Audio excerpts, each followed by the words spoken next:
अरे भाई, पढ़ाई का नाम सुनते साथ ही नींद आने लगती है।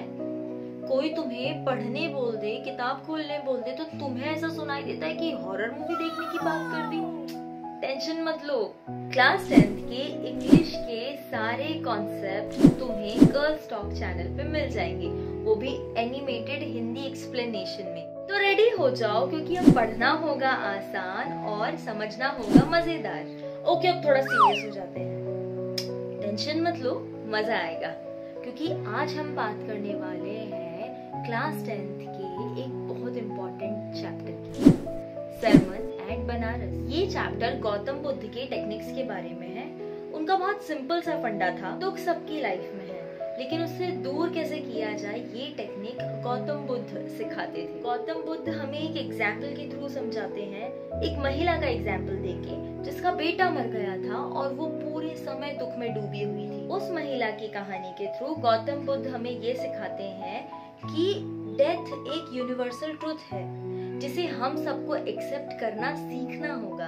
तो चलो चैप्टर को एक सिंपल तरीके से समझते हैं, सिर्फ और सिर्फ गर्ल्स टॉक चैनल पर। और वीडियो को एंड तक देखना, वरना गौतम बुद्ध भी बोलेंगे कि ये देखो बीच में ही भाग गया।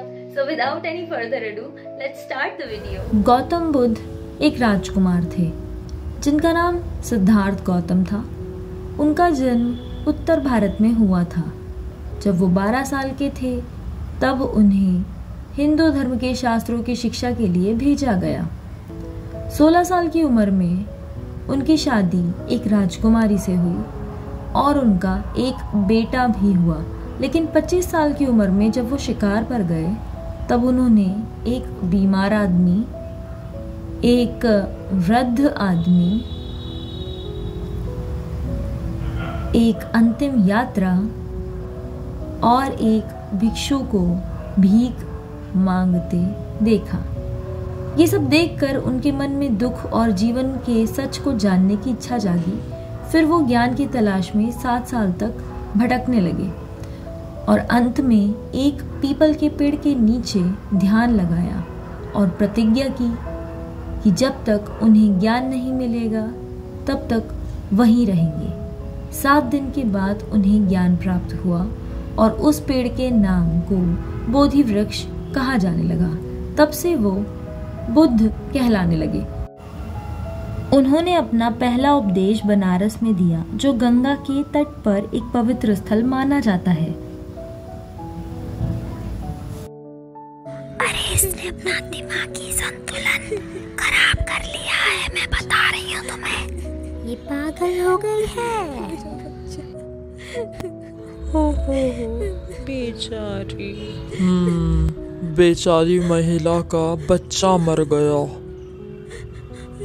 कितने दुख की बात है। मेरा बच्चा, क्या करूं मैं अब? अपने बच्चे को कैसे जिंदा करूं? समझ नहीं आ रहा कुछ।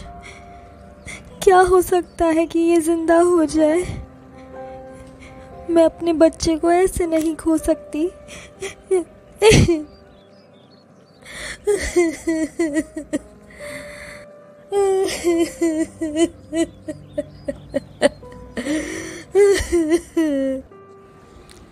नहीं, मैं ऐसे हार नहीं मान सकती। कुछ तो करना पड़ेगा। मैं अपने बच्चे को जिंदा करूंगी। मुझे मेरा बच्चा वापस चाहिए। कुछ तो करना पड़ेगा। देखो बहन, मैं तुम्हारे बच्चे के लिए दवा नहीं दे सकता, पर मुझे एक ऐसे वैद्य का पता है जो ये काम कर सकता है। कृपया बताइए, वो कौन है? जाओ, सांख्य मुनि गौतम बुद्ध के पास जाओ, वही तुम्हारी मदद कर सकते हैं।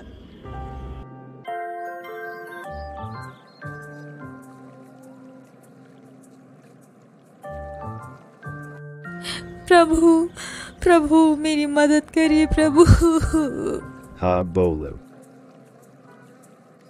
प्रभु, प्रभु, महामारी के चलते मेरे बच्चे को कुछ हो गया है। मुझे ऐसी दवाई दीजिए जो मेरे बच्चे को जिंदा कर सके। मुझे मेरा बच्चा चाहिए प्रभु, मुझे मेरा बच्चा चाहिए।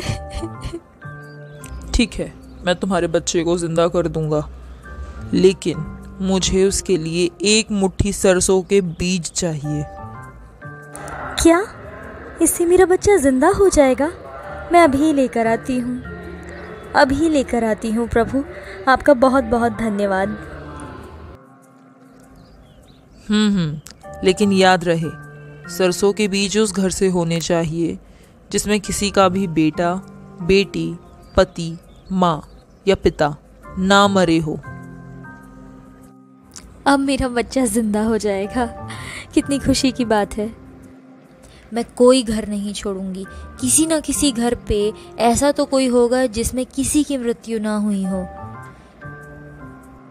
1 मुट्ठी राई तो मुझे कोई भी दे देगा, बस कैसे भी करके मेरा बच्चा जिंदा हो जाए। इससे ज़्यादा खुशी की बात कुछ और हो ही नहीं सकती। मुझे मेरा बच्चा मिल जाएगा। अब तो रात भी होने आई है। हे भगवान, इस घर से मुझे राई के बीज मिल जाए, मेरा बच्चा जिंदा हो जाएगा।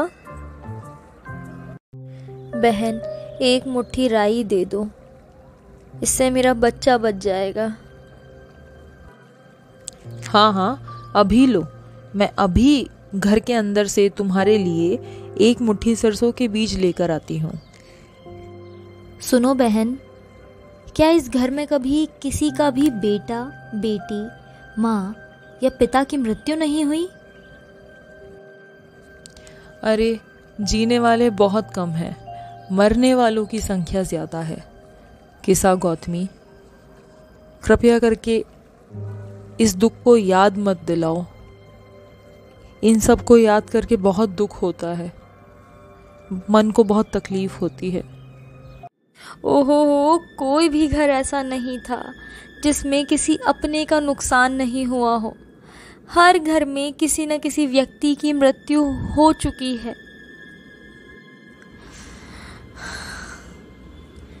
मैं बहुत थक गई हूँ, रात बहुत हो चुकी है और इस अंधेरे में शहर के दिए कितने सुंदर लग रहे हैं। अरे ये क्या, दिए तो बुझने लगे। धीरे धीरे सारे दिए बुझने लगे, अंधेरा होता जा रहा है। ये क्या हो रहा है? मैं कितनी स्वार्थी हूँ जो सिर्फ अपने दुख के बारे में सोच रही हूँ।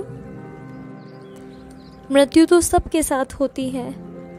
इस दुख भरी दुनिया में एक ही रास्ता है जो अमर होने की ओर ले जाता है, स्वार्थ का त्याग। सुनो किस्सा गौतमी, इस दुनिया में जीवन दुखों से भरा हुआ है और ये छोटी सी उम्र दुखों से घिरी हुई है। और जब बुढ़ापा आता है तब मृत्यु तो तय है। जीव सिर्फ इसी नियम के अनुसार जीते हैं। जैसे पके हुए फल गिरने के खतरे में हमेशा रहते हैं, वैसे ही इंसान जब जन्म लेता है तभी से उसके मरने का डर बना रहता है।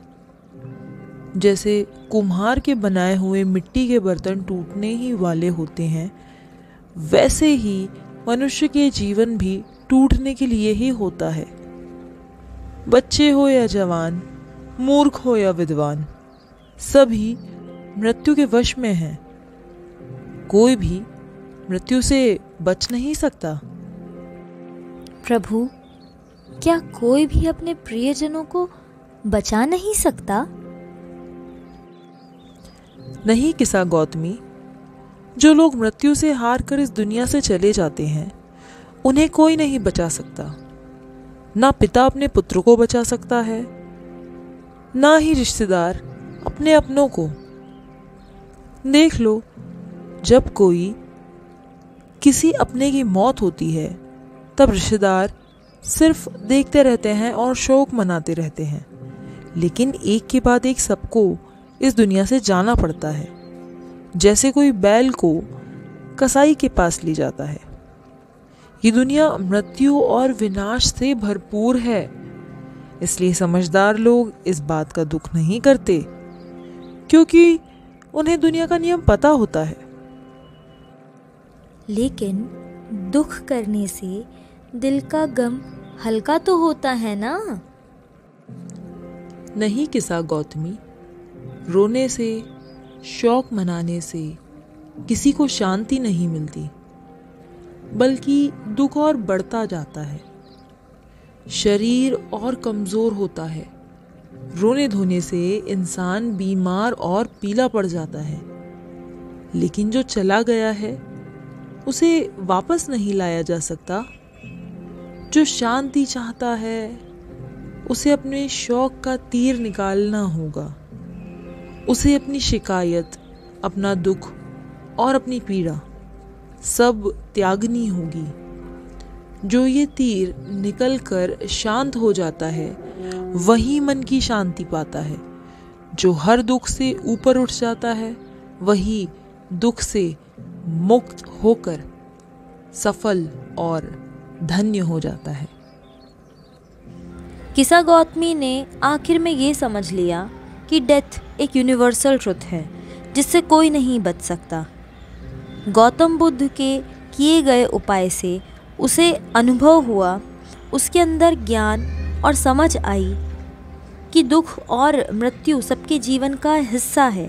तब उसने अपने बच्चे के शव को दफनाया और बुद्ध की शरण ले ली। उसने ये भी समझा कि आसक्ति और मोह माया छोड़कर ही व्यक्ति शांति पे जा सकता है। हाँ जी, तो दोस्तों ये थी story of Gautam Buddha and his knowledge. Moral of the story simple है, लाइफ में दुख तो आएंगे ही, बट गौतम बुद्ध जी ने बोला है बेटा टेंशन लेने का नहीं, समझने का। Acceptance is the key. अब सोचो अगर हर बार दुखी होने पे हम एक ट्री के नीचे बैठ जाएं और बुद्ध जी जैसे एनलाइटमेंट ढूंढे तो शायद हम भी एक एनलाइटेड अंकल बन जाएंगे। पर रियल लाइफ में टेंशन का सॉल्यूशन होता है पेशेंस, समझ और सीखने की आदत। तो बस ये लेसन याद रखना, जब दुख आए गौतम बुद्ध वाले कूल मोड पे शिफ्ट हो जाओ। अगर ये वीडियो तुम लोगों को पसंद आई हो तो प्लीज लाइक, शेयर और भर भर के कमेंट्स जरूर कर देना। और हाँ, चैनल कल्स टॉक को सब्सक्राइब करना मत भूलना। मिलते हैं नेक्स्ट वीडियो में, तब तक गौतम बुद्ध वाला मोड ऑन रखो। Till then bye bye, take care.